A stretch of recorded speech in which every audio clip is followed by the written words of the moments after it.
Tuesday morning. Thank you for the multitudes of your loving kindness, tender mercies to each one of us. This morning we are hungry for you. I need you, Lord. As I stand to declare your word, cover me under your precious blood. You know the needs of all these dear people who have assembled here. We don't want man's words which will not profit, but we know that your words are life and spirit. Only your words can satisfy us. Please speak to us. Speak to me. I ask these blessings in your precious and holy name. Amen. Let's turn to the portion of scripture that we read this morning. We'll read Gospel according to St. Luke, chapter 22, verse 33 and 34. Luke 22, verse 33 and 34.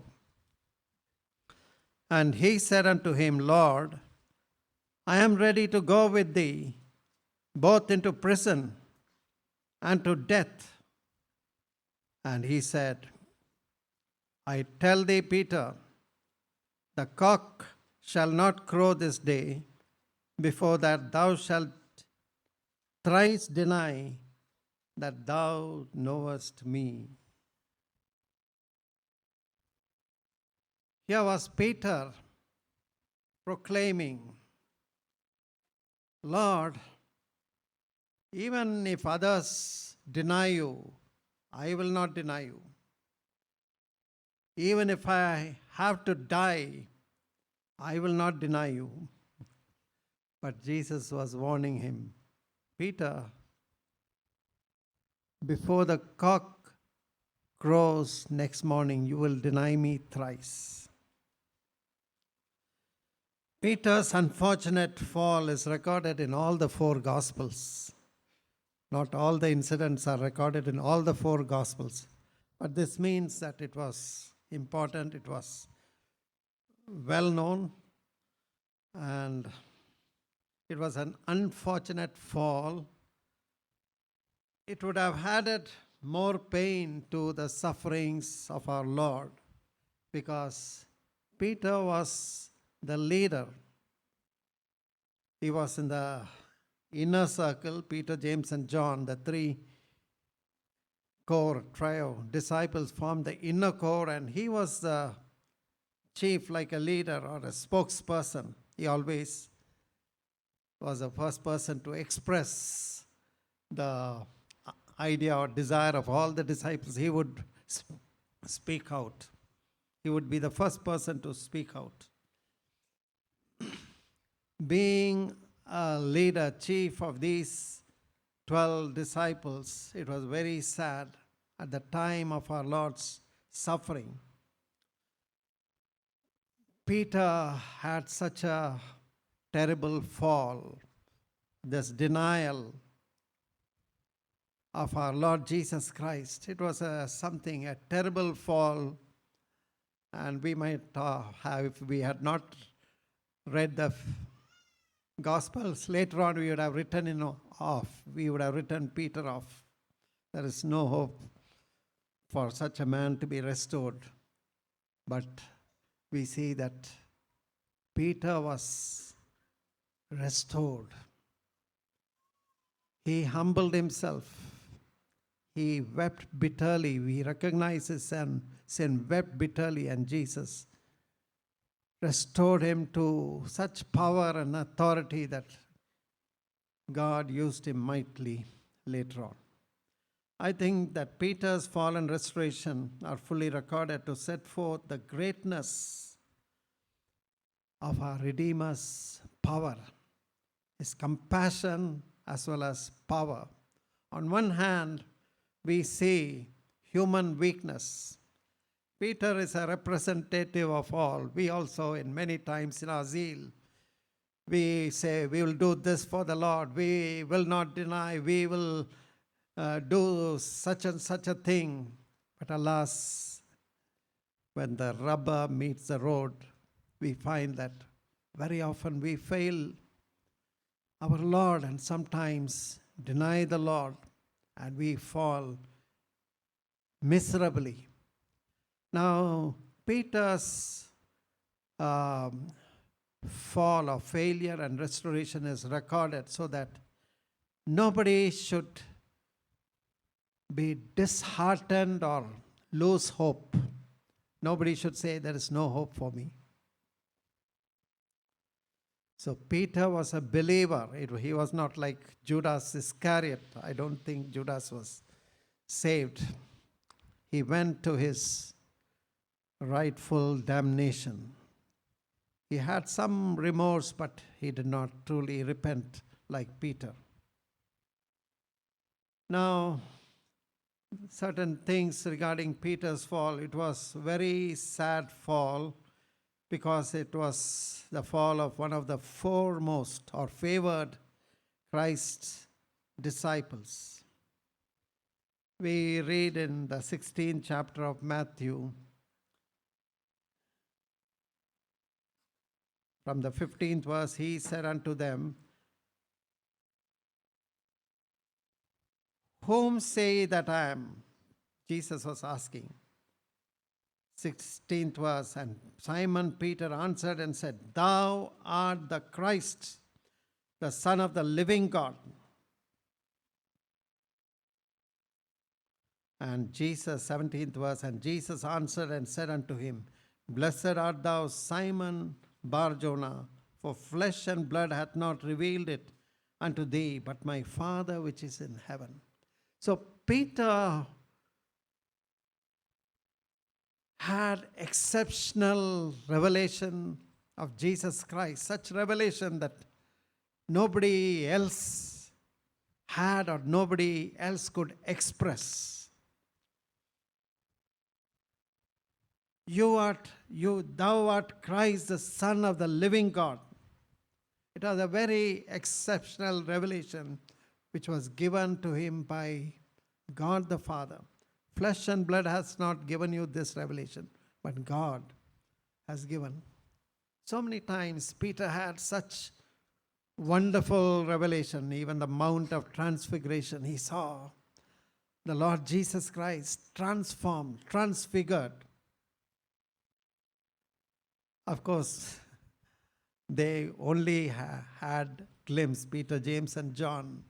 And when they woke, they saw the glory of Jesus they beheld, but most of the time they slept off. Only some things they could record. So, Jesus told Peter, Peter, you are the rock. I am going to give you the keys of hell and heaven. Whatever you bind in earth will be bound in heaven. Whatever you release on earth will be released in heaven. You're going to really lay the foundation of the church.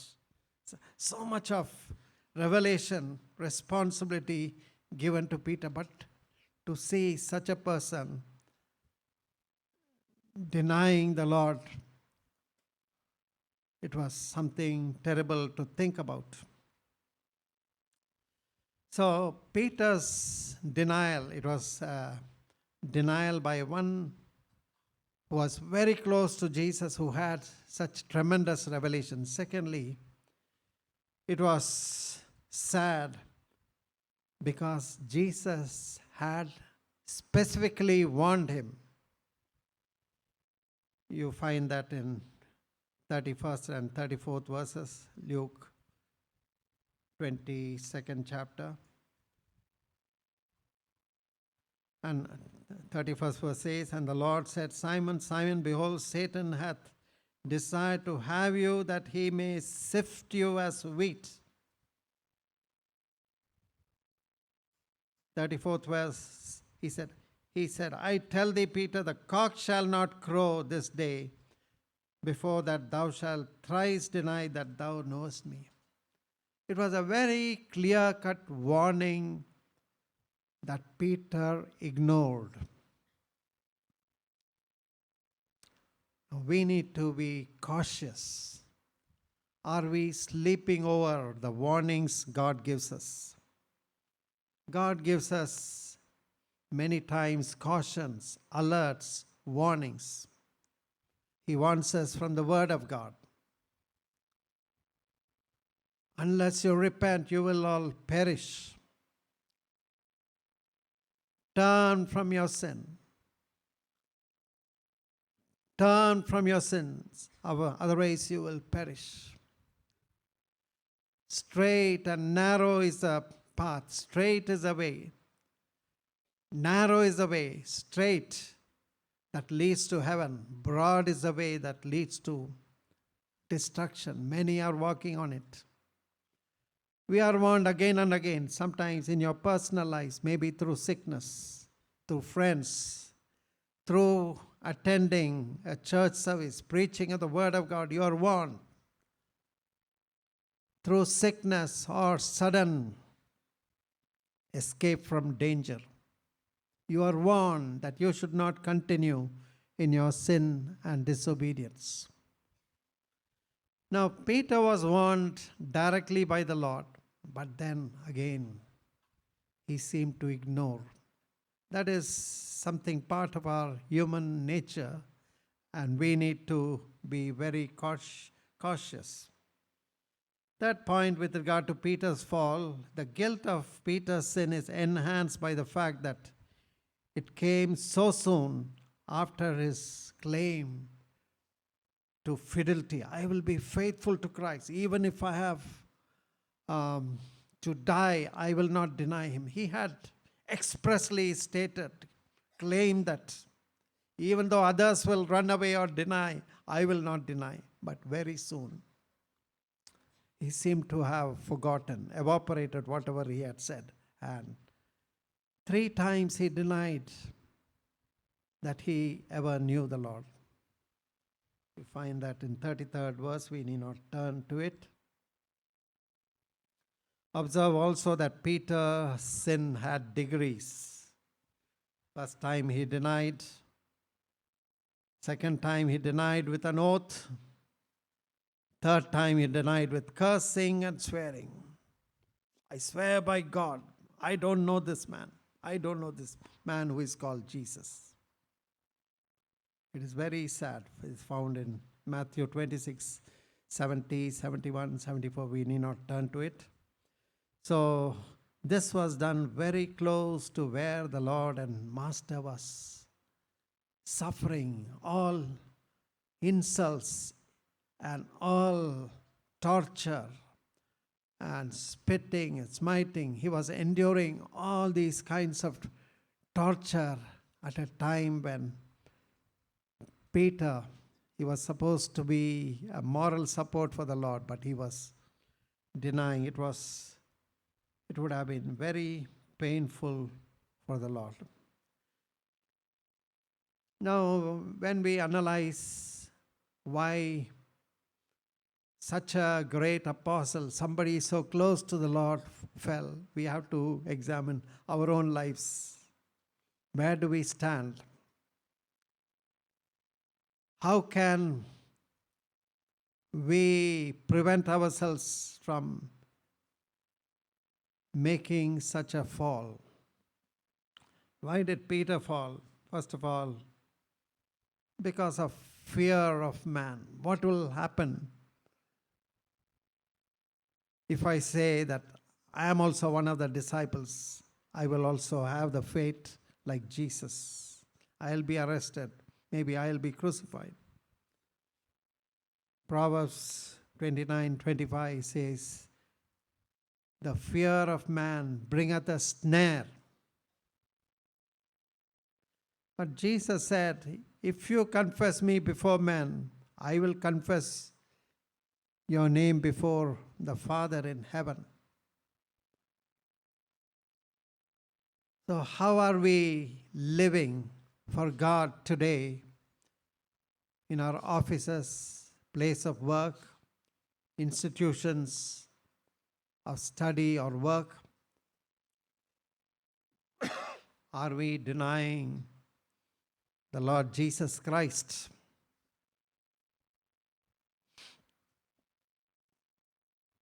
We may have one name, caste, other things in the certificate, and at the same time claim to be a child of God, a Christian.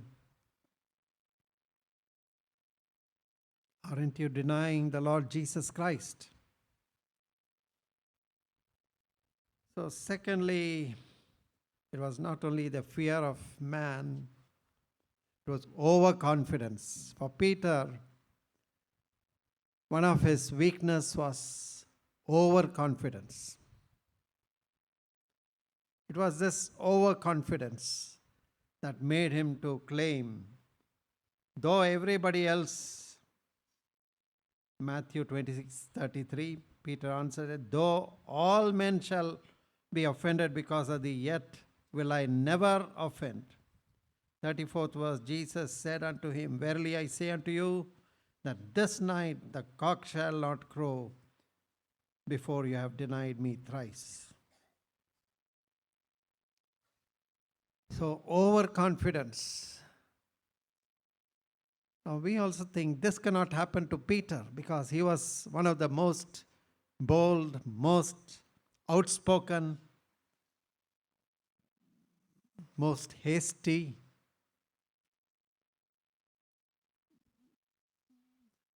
So Peter, his character was unique. In one way, he had got great revelations. And he also got great commendation from God, from Jesus. Flesh and blood has not given you this revelation, but my Father in heaven has revealed to you. Peter, you are the rock. Upon this rock I am going to build the church. And foundations of hell cannot shake it.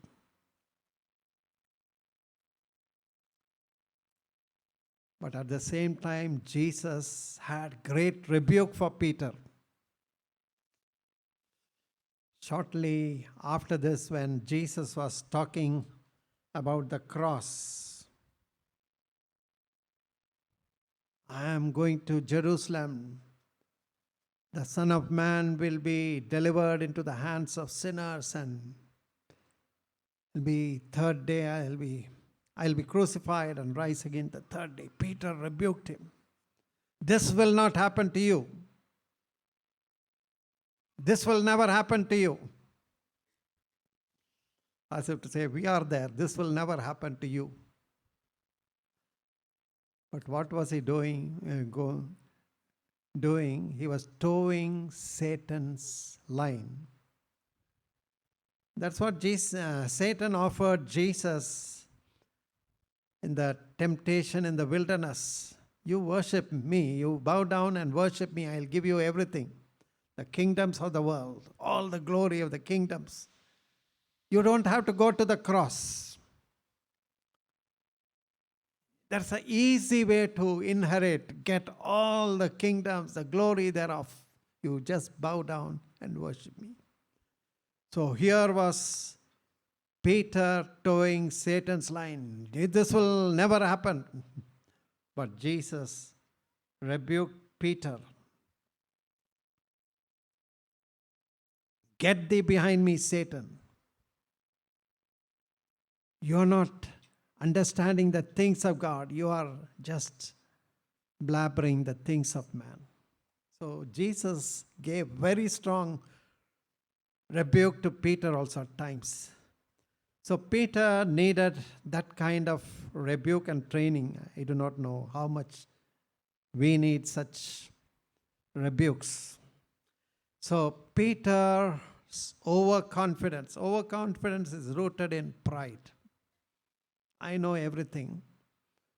Nobody needs to teach me. I know to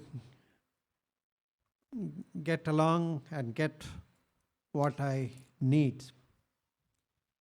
So third reason why Peter fell was lack of watchfulness in prayer. You find in Matthew 26:40, Jesus said, watch and pray.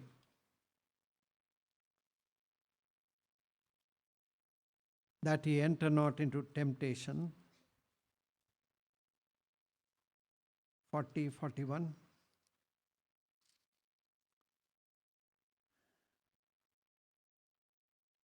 40th verse says, and he cometh unto the disciples and findeth them asleep, and said unto Peter, what? Could ye not watch with me 1 hour? Watch and pray that ye enter not into temptation. The spirit indeed is willing, but the flesh is weak. What?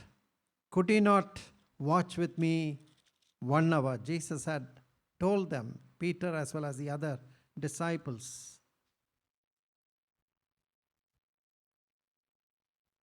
38th verse.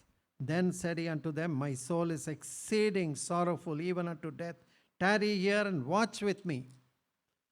It was a great opportunity, invitation Jesus was giving Peter and these 3 disciples. Tarry here, watch with me. As the anguish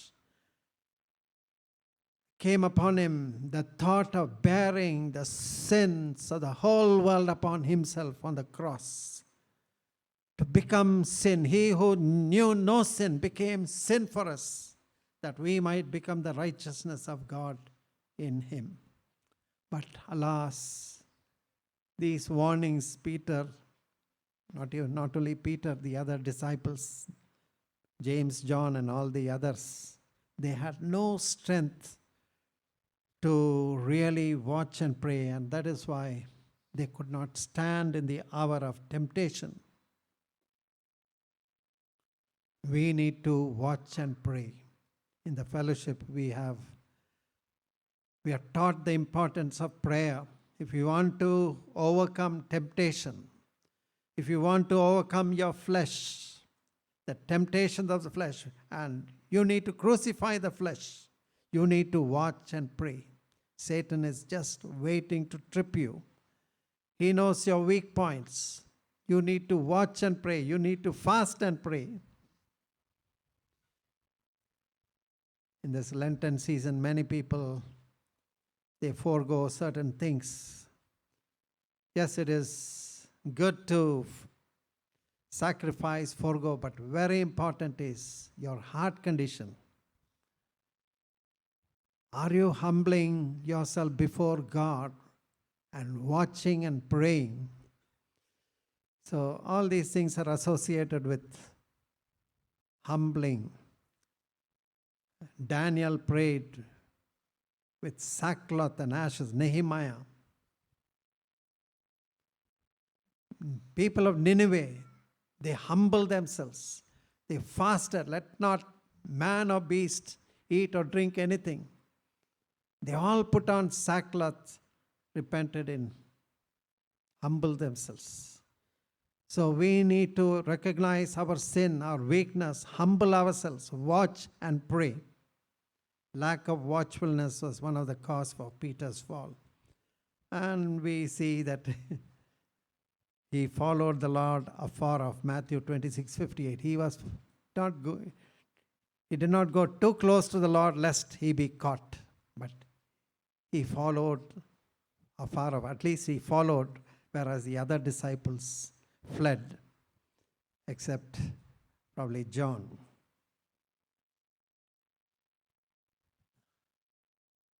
Now, what was the means of Peter's recovery? It was a terrible fall of a great apostle, one who was a leader, one who represented all the 12, though Judas was put away. He backslid, or he was the child of the devil. So Peter, the leader, he had such a great fall. We would have written him off, but in God's compassion, mercy, the Lord restored Peter. The first means was the cock crew. Jesus had specifically warned, before the cock crow twice, you will deny me thrice. And the cock crow.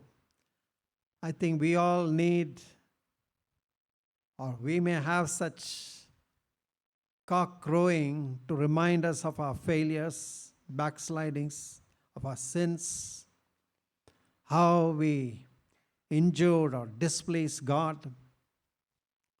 When our soul is awakened, so Peter, as a cock crew, he suddenly remembered the words of Jesus. Peter, you are saying that you will not deny me. Even if others are offended, I will not be offended. I am ready to go with you, even to death, you said. But see, what I warned you, it has come to pass. Immediately, Peter realized the seriousness, the depth of his sin and disobedience. Next thing that I believe touched Peter was the look of Christ. The moment Peter denied, Jesus turned and looked at Peter. You see that in 60. We'll read from verse 60 of Luke 22. And Peter said, Man, I know thee not what thou sayest. And immediately while he spake, the cock crew. 61. And the Lord turned and looked upon Peter. And Peter remembered the word of the Lord, how he had said unto him, Before the cock crow, thou shalt deny me thrice. And this remembrance, this memory brought repentance. He went out and wept, and he wept bitterly. Another important thing we see in 32nd verse, Luke 22, 31 and 32. And the Lord said, Simon, Simon, behold, Satan had desired to have you, that he may sift you as wheat. But I have prayed for thee, that thy faith fail not. And when thou art converted, strengthen thy brethren. I have prayed for you. Peter, I know that you are going to fall, you are going to fail, you are going to deny me. But I have prayed for you that your faith fail not. You may ask, why didn't Jesus pray that Peter should not deny him? No, Jesus went to the root of the matter. Your faith should not fail. That is very important for you. Faith, your faith is the core that makes your character. It is your faith that links you to God, puts you on the rail, the pathway of heaven. It's your faith in Jesus and his finished work on the cross that puts you on the rail. Otherwise, you are derailed.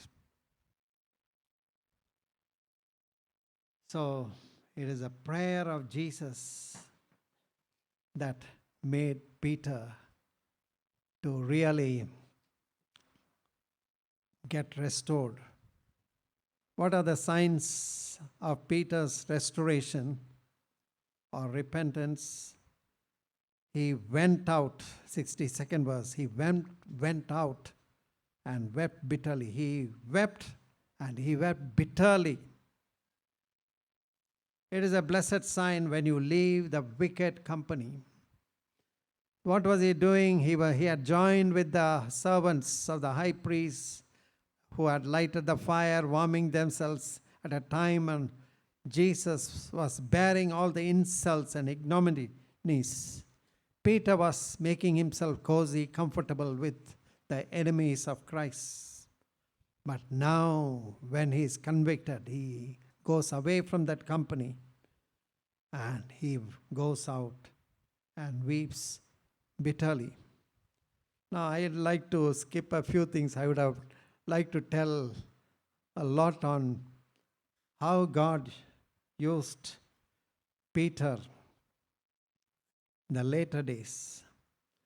After Peter's restoration, you know John's Gospel, last chapter, how Jesus again dealt with Peter. Peter, do you love me more than these? Yes, Lord, I love you. First, Jesus used that. Do you love me with that highest love, agape love? Peter says, yes, Lord, I love you with philia, human love. So that 3 times Jesus asks, and Peter almost weeps. But Jesus tells Peter, see, till now you have gone where you wanted to go, but a time will come that you will not go where you want to go. You will be carried. Of course, he was telling about the way that Peter will be martyred. They say he was martyred upside down and all that. But whatever it is, he was restored once again to that commanding authority. When we look at the book of Acts, one sermon of Peter on the day of Pentecost brought 3,000 souls. Acts 2:41. Then they that gladly received the word were baptized, and the same day were added unto them some 3,000 souls. Acts 4 chapter, 5,000 were converted, 4:4. Howbeit, many of them which heard the word believed, and the number of the men was about 5,000 men. Acts 15 we see, 5:15. Even the shadow of Peter, the sick were brought. The shadow of Peter healed so many people. In Acts 9:41, we read about that. Raising up of Dorcas, the widow who had died, who had done a lot of charitable things. But when she died, they prayed, they called for Peter. Peter prayed. She was risen, raised from the dead. Acts 13:8, Elymas the sorcerer who tried to hinder and work against Peter's message. Peter rebuked him. She was struck with blindness in that. And that Sergius Paulus, there the leader of that community, he was converted. So might God use Peter mightily in Cornelius, going to Cornelius' house. His preaching brought mighty repentance, and even the Holy Spirit fell down upon them, the Gentiles, like it happened in Acts 2nd chapter among the Jews. So God used Peter mightily, and later on we see he writes this epistle of Peter. So I'll stop here. May God help us to recognize how frail we are. We are not wonderful people, but we need the grace of God. Are we watching in prayer? Are we faithfully taking heed to God's word? God's word warns us. Don't delve into the world, the uncleanness, sin of the world. You are living in the world, but you should not be part of the world. You should keep yourself clean. Just one remark before I close. Peter denied Jesus 3 times. But even though you lie and do not claim to know Jesus, the world recognizes some difference in you. Why was Peter accused? You are also one of them. You are a follower of Christ. You are not like us. Your words betray you. You have been somebody close to Christ. Now, it is not easy to hide your association with Christ.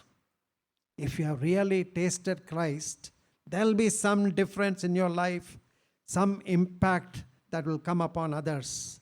They know there is a difference. Your life is something different from our lives. As Christians, you are called to be the light of the world, the salt of the earth. You need to reflect the beauty, love of Christ. May God help us as we are living in dangerous days, dangerous situations. People may not understand Christ, His love, His message. We are to take Christ's light to others. Let us pray. Heavenly Father, we thank you for the lessons we learn from Peter's fall and restoration. How Peter was blessed with such unique revelations that nobody else could express. Whom do say people that I am? Some say Elias, some say one of the prophets, but whom do you say that I am? Peter was ready with the answer. You are Christ, the Son of the living God. What a revelation. And Jesus said, Peter, flesh and blood has not given you this knowledge, but it is the Holy Spirit, God the Father, who has bestowed you with this knowledge and revelation. How Peter left all. What will we get? Because we have left our all to follow you. Yes, Peter knew what it was to sacrifice a family life. And ultimately he left his fishing profession to become a fisher of men. Although after the resurrection, for a short time he went back to fishing finally. You called him to become a fisher of men, and he was such a mighty soul winner for the church. 3,000 souls, 5,000 souls. He could use such power and authority that even his shadow brought healing to people. Restored to such might and power, almost like walking Jesus. Lord, you want our lives to be full of your power. Let us not be living weak, defeated lives. Please help us to reflect your love, your beauty, your power to others. In Jesus' holy name I pray.